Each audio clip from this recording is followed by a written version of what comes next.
تو اب یہ دیکھیے ہمارے پاس افضال ریحان صاحب بیٹھے ہیں. ہاں جی، آج ہم نے خاص طور پہ بڑے دعوت دی ہے. ممتاز دانشور ہیں پاکستان کے، اور ان کی بڑی ماشاءاللہ ایک گہری نظر ہے ایران کی سیاست پہ بھی اور عالم اسلام کے معاملات پر بھی. تو ان سے بھی پوچھ مشورہ یعنی رہنمائی لے لیتے ہیں کہ افضال صاحب یہ ایران کا جو نظام ہے یعنی اس کے اندر لوگوں کی مرضی جو ہے وہ کس حد تک وہ کارگر ہوتی ہے یا فیصلہ کن ہوتی ہے؟ دیکھیں اب آپ جیسے کہہ رہے تھے کہ جیسے چائنا کی رشیا کی ہے تو ظاہر ہے وہ اس کو جمہوریت تو شامی صاحب نہیں کہہ سکتے، جمہوریت تو نہ ہی اس کو جمہوریت کہہ سکتے ہیں. انہوں نے جمہوریت یعنی ولایت فقیہ کے انڈر ہے. ولایت فقیہ جب چاہے کام روڑ کے جمہوریت کو فارغ کر سکتی ہے، ویٹو کر سکتی ہے. اور لیکن کیا نہیں ہے نہیں فیصلے ویٹو کرنے کا اس کے پار ہوا کہ لوگوں کو. اب دیکھیں میں عرض کروں، اب بہت پہلے کی مہدی بازرگان ایک بہت قابل مانے جاتے تھے، ان کی بڑی اہمیت ہے. اچھا انہوں نے جب صدارت کے لیے کاغذ جمع کروائے، حالانکہ عوام نے پہلے بڑا ان پہ اعتماد کا اظہار بھی کیا، لیکن اس کے بعد کہہ دیا گیا یہ نااہل ہیں، یہ وہ تو اختیار ہے نا ان کے پاس. جی میں وہی کہہ رہا ہوں کہ ان کو کسی کو نااہل کرنا، کسی کے کاغذ منظور کرنا، یہ اس کو آپ جمہوریت کیسے؟ جیسے الیکشن کمشن کے پاس اختیار ہے ہمارے ہاں. ہمارے یہاں بھی تو نااہلی ہو سکتی ہے، ادارہ ہے نا وہ کر بھی سکتا ہے بعد میں. جی لیکن جس طرح کی جو آپ پڑھیں نا ذرا ولایت فقیہ کی پاز کیا ہیں، تو اس کے بعد تو کوئی جمہوریت کا مجھے تو کم از کم نظر نہیں اس میں آیا. پارلیمانی جمہوریت اب آپ دیکھیں یا امریکی جمہوریت کہہ لیں یا برطانوی جمہوریت. نہیں وہ نہیں، ویسے بھی شام صاحب دیکھیں میں تھوڑا اگر اجازت دیں میں ایک عرض کروں. میں وہ شخص ہوں جو جب انقلاب آیا تھا پرجوش اس کا حمایتی رہا ہوں، اور بلکہ جماعت اسلامی کے سید اسد گیلانی ہوتے تھے، ان سے بڑی قربت کی باعث یہ بنی تھی. اور میاں صاحب سے کئی دفعہ میں الجھ پڑتا تھا، میاں صاحب سعودی عرب کے حمایتی تھے اور ہم ایرانیوں کو. جی اچھا. تو یہ یعنی وہ شخص ہے. لیکن آپ دیکھیں کہ انقلاب نے آنے کے بعد آخر کے ایک کیا کیا کچھ کیا، کیا وجہ ہوئی. آپ شروع کا دیکھیں، ایک وقت وہ بھی تھا انقلاب کو کہ پورے عالم اسلام میں میرا خیال ہے کہ کسی کو اتنی پذیرائی نہیں دی گئی، اتنی اس کے لیے محبت کی وہ باتیں نہیں کی گئیں جتنی اس انقلاب کے لیے کی گئی. امام کعبہ مبارک دینے کے لیے مکے سے ہم نے دیکھا آیت اللہ یہاں سے خمینی کا گھر دیکھا. جی اب چھوٹا تھا، ایک مکان تھا چند مرلے کا، اس کے اوپر وہ اوپر کے حصے میں رہتے تھے، اسی بالکنی سے ایڈریس کرتے تھے لوگوں سے. سادگی تو ابھی بھی ہے سر، آج بھی سادگی ہے. نہیں آپ آج بھی ہیں کہ اب سادگی ہے. میں عرض کروں کہ ایک دور تھا ایسا جب بڑی ہی اس کو پاپولیرٹی دی، بڑی عزت دی گئی، ہر جگہ بلے بلے کی گئی کہ بھئی اسلامی انقلاب آ گیا اسلام کے نام پہ.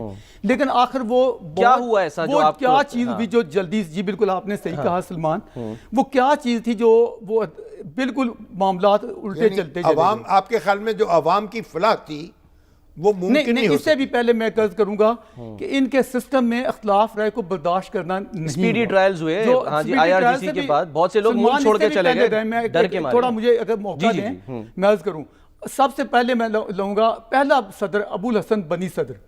وہ شخص ہے جو ماہر معاشیات تھا اور جس کو خمینی کا ایک طرح سے منہ بولا بیٹا سمجھا جاتا تھا. اور آپ کو معلوم ہوگا کہ خمینی صاحب نے جب فرانس میں پناہ لیے رکھی تھی تو وہ انہی کے پاس تھے اور یہی جہاد میں ان کے ساتھ آئے تھے. اور ان کے جب الیکشن ہوا تھا خود خمینی کا یہ بیان آیا تھا کہ مجھے ایرانی قوم کی بالغ نظری پر فخر ہے کہ انہوں نے صحیح چنا. لیکن جب انہوں نے ان کے اسلامی اقدامات یا جو بھی ان کی وہ پارٹی کے ساتھ نظریاتی اختلافات کا کچھ اظہار کیا تو اس شخص اتنی بڑی شخصیت کے لیے منتخب حالہ بھاری منڈیٹ سے آیا تھا، جان بچانی مشکل ہو گئی. شام صاحب آپ نے یہ جانتے ہوں گے کہ اس کو کس طرح بیچارہ وہ نکلا، کس طرح بھاگا برقع پہن کے. اب ورنہ اس نے اس کے ایسی باتیں بھی ہیں اے میرے مالک مجھے بچا لے، تو وہ جا کے جیسے پہنچا واپس جس طرح تو یہ بھی کہہ سکتے ہیں آپ بھائی جو قانون کی نظر میں سب برابر ہے. اچھا اس سے آگے دیکھیں اس وقت کے قانون وہ میرے بڑے فیورٹ ہوتے تھے صادق قطب زادہ جو پرائم منسٹر وزیر خارجہ بھی رہے ہیں. اب ان کو جس طرح ان کے ساتھ بھی جو سلوک ہوا تھا کہ پھانسی تک پہنچنا پڑا. اب ابراہیم یزدی کو دیکھ لیں، بڑا دانشور انسان تھا، بڑا قابل اور بڑا انقلابی، اور ساتھ خمینی کا بہت شروع سے ساتھی، اور اس کے ساتھ اس کو ذلیل جس طرح کیا گیا. اس کو بھی چھوڑ دیں. آیت اللہ سید علی منتظری، اچھا یہ حسین منتظری یہ ان کو باقاعدہ ڈکلیئر کیا گیا تھا کہ یہ جانشین امام ہیں اور ان کو جانشین امام بولا جاتا تھا, لکھا جاتا تھا یہ.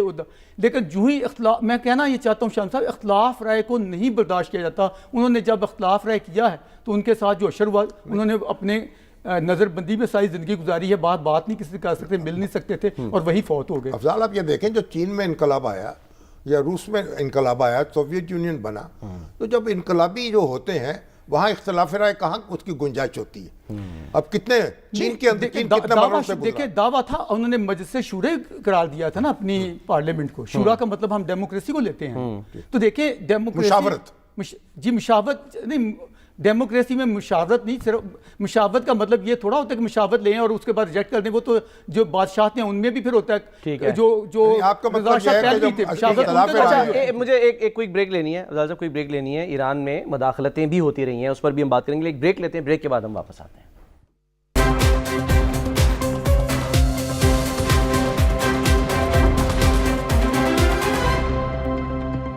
Welcome back. بریک پہ جانے سے پہلے شاہد صاحب کہتے ہیں کہ مداخلتیں بھی تو ہوتی رہی ہیں نا وہاں پر, بیرونی مداخلیں 1953 میں ہوئی, پھر ابھی بھی یہ بار بار ڈونلڈ ٹرمپ صاحب کا کھلم کھلا جس طرح سے وہ کہہ رہے ہیں کہ جی مظاہرین کو, تو یہ بھی تو ایک ایلیمنٹ ہے. نہیں, دو طرفہ لینا چاہیے اس بات کو.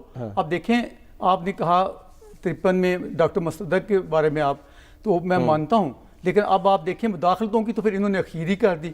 میں ابھی عرض کر رہا تھا کہ ان کو اتنی پاپولیرٹی ملی, ہر کوئی ان کی مداخلت کر رہا تھا, لیکن انہوں نے پہلا بیان ہی آتے یہ دیا کہ میں اپنے انقلاب کو برآمد کروں گا. اور عرب کنٹریز کے بارے میں, سعودیہ کے بارے میں اتنی زبان استعمال کی گئی, ہر جگہ اپنی پروکسی.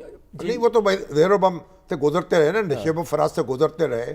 انقلاب جو ہوتا ہے اس کی اپنا ایک توانائی ہوتی ہے, مزاج ہوتا ہے, اس کا اپنا ایک مزاج ہوتا ہے. لیکن بہرحال اب اس وقت جو صورتحال ہے تو سینکشنز لگی ہیں اور اس کے نتیجے میں جو اکانومی پریشر پہ آئی ہے, اب یہ ایک بڑا چیلنج ہوگا اس حکومت کے لیے کہ لوگوں کو ریلیف کیسے ملنا ہے, کیسے ملے. شاید یہی تو سوال ہے کہ حل پھر کیا ہے. اس وقت تو آپ دیکھیے کہ وہ اپنا تیل جو ہے وہ ایکسپورٹ نہیں کر سکتے ڈالر کے بدلے, ڈالر میں تجارت نہیں کر سکتے, ڈالر ارن نہیں کر سکتے, اور اس لیے جہاں سے بارٹر پہ کام چلتا ہے چائنا کے ساتھ, انڈیا کے ساتھ, پاکستان کے ساتھ, وہ تیل دیتے ہیں, وہ چیزیں اس کے بدلے میں اس کو چیزیں لیتے ہیں, یا وہاں کی کرنسی مقامی لیتے ہیں, وہیں سے خرید سکتے ہیں. اب جو اکانومی پہ دباؤ, اس پہ آپ کیا سمجھتے ہیں کہ یہ جو دباؤ ہے اس کو کیسے کم کیا جائے گا؟ دباؤ کی پہلے وجہ ڈھونڈی جائے کہ کیا تھی. اس میں یہ پالیسیاں تھیں. دیکھیں, جب آپ اتنا تشدد پہ جائیں گے کہ آپ بجائے کوئی لوگوں کو مثبت پروگرام دینے کے, عوام کی خوشحالی کا سوچنے کے, کوئی اچھی تعمیری پروگرام دینے کے, آپ مرگ سر تشدد پہ تو اس لیے جا رہے ہیں کہ ادھر سے تشدد ہو رہا ہے نا, وہاں سے جب ظاہر ہے پولیس والوں کو ماریں گے, بندوق استعمال کریں گے, گولی ماریں گے آپ ریاست کو. اسرائیل کا جو تشدد ہے اس کے مقابلے میں انہوں نے ایک مورچہ لگایا نا. جی میں عرض کروں, مرگ بر امریکہ سے ہی شروع ہوا نا. ہر چیز جب اس طرح دیکھیں, اتنی نفرت جب پھیلائیں گے دوسری طرف سے بھی جواب آئے یا نہیں آئے گا. آپ نے اب یہ تو کہنا مشکل ہے نا کہ امریکہ نے ان کے وسائل پہ قبضہ کیا. شامی صاحب, سفارتکاروں کو جاسوس نہیں پکڑے گئے وہاں. 52 جو سفارتکار تھے, آپ کو معلوم ہے کتنی مدت تک ان کو انہوں نے یرغمالی بنائے رکھا؟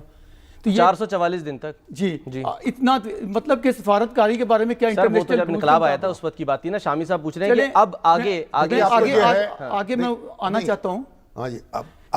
دیکھیں, میں نے اس ساری صورتحال کو اسی وقت دیکھ کے میں نے دوستوں کو کہا تھا, لکھا بھی تھا کہ یہ انقلاب اتنی مدت نہیں گزار سکے گا جتنی سوویت انقلاب نے گزاری ہے. تو ابھی تک تو چل رہا ہے. نہیں, ابھی چل رہا ہے نا مدت سوویت کی. جون میں کوشش ہوئی نا اس کے خاتمے کی, وہ بھی ناکام ہو گئی. ابھی پھر جو ہے وہ ایک طرح سے ریجیم چینج ناکام ہوا. سوویت انقلاب بھی دم توڑ گیا, اس کی وجہ جبل تھی. اچھا چلیے پھر اس میں آگے مزید گفتگو کریں گے. سوویت انقلاب دم توڑ گیا, صحیح. صرف چین جو ہے وہاں انقلاب زندہ ہے. اچھا, اس کی پھر وجہ کیا ہے؟ چین نے اجتہادی بصیرت سے کام لیا. اچھا, اور چین نے ایڈجسٹمنٹ کی ہے. اچھا, فری اکانومی جو ہے اس کو ساتھ جوڑا ہے.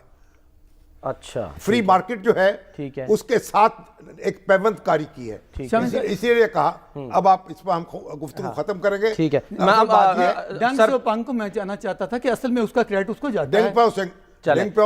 سر میں ذرا شکریہ کر دوں گا افضال صاحب کا, بہت بہت شکریہ افضال صاحب ہمارے ساتھ.